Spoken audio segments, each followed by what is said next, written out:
Good day and welcome to this session on competitive procurement procedures. By the end of this session, we should be able to explain competitive procurement procedures, describe the types of competitive procedures available, as well as outline the reasons for using competitive procurement procedures. So competitive procurement procedures refer to those procurement procedures in which the procurement process or the procurement activity is open to all suppliers or contractors who are qualified and interested in submitting tenders to be considered for contract and for the purchaser to obtain best value for money. So in essence, competitive procurement procedures facilitate competition, and they are usually open to anyone who is qualified and interested and has the capacity and competence to undertake the given procurement activity. So in essence, procurement procedures help to achieve certain goals of every public procurement system. Some of the purpose or the reasons for using competitive procurement procedures are that, first of all, it helps to ensure transparency. So it helps to ensure that what is being used to evaluate one supplier is the same criteria that is being used to evaluate another supplier. And it also helps to ensure that unsuccessful suppliers or bidders are briefed on the reasons why they were successful or unsuccessful in the public procurement proceedings.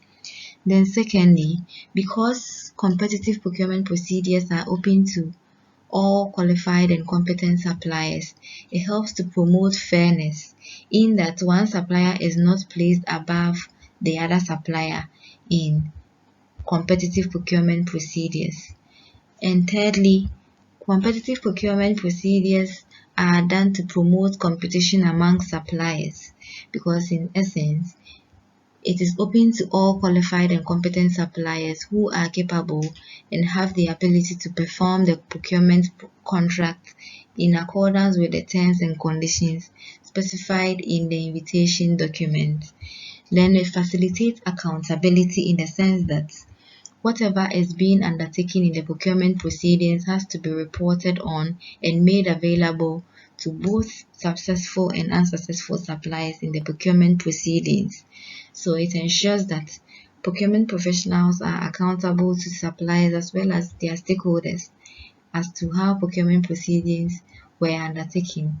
And finally, because of the elements of competition, competitive procurement procedures ensure that the procurement entity gets access to quality supplies because in essence, the suppliers that are engaged in competitive procurement procedures are those who are competent and capable to supply the goods, works, or services for the procurement entity, hence helping to achieve value for money. So one method for undertaking competitive procurement procedures is through international competitive tendering.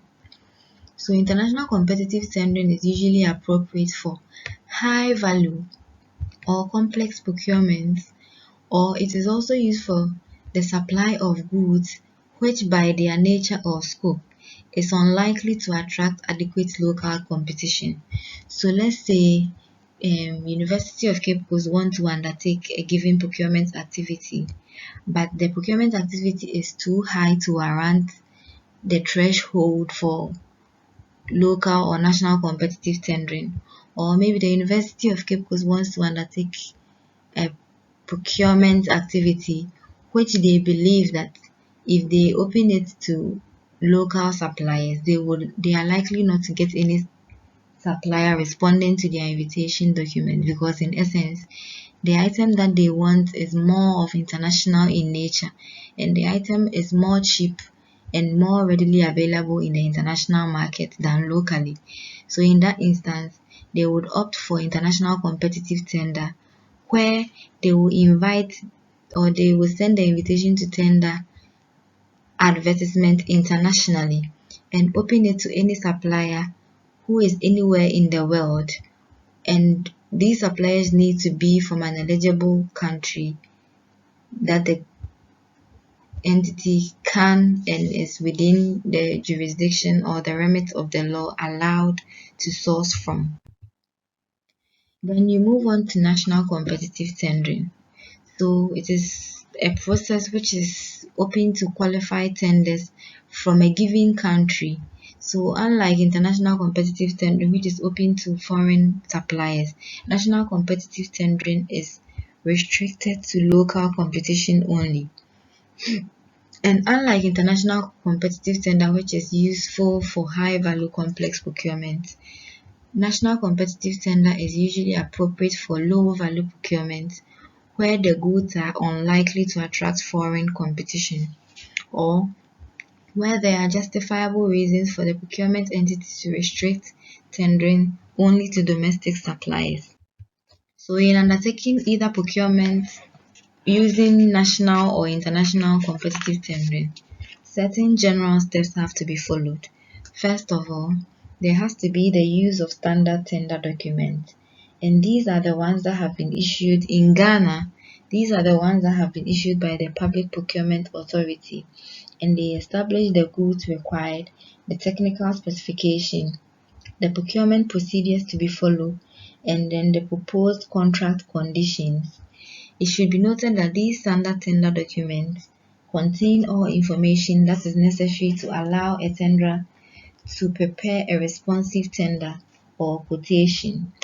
Then secondly, there is an advertisement for the international competitive tender or the international competitive tender.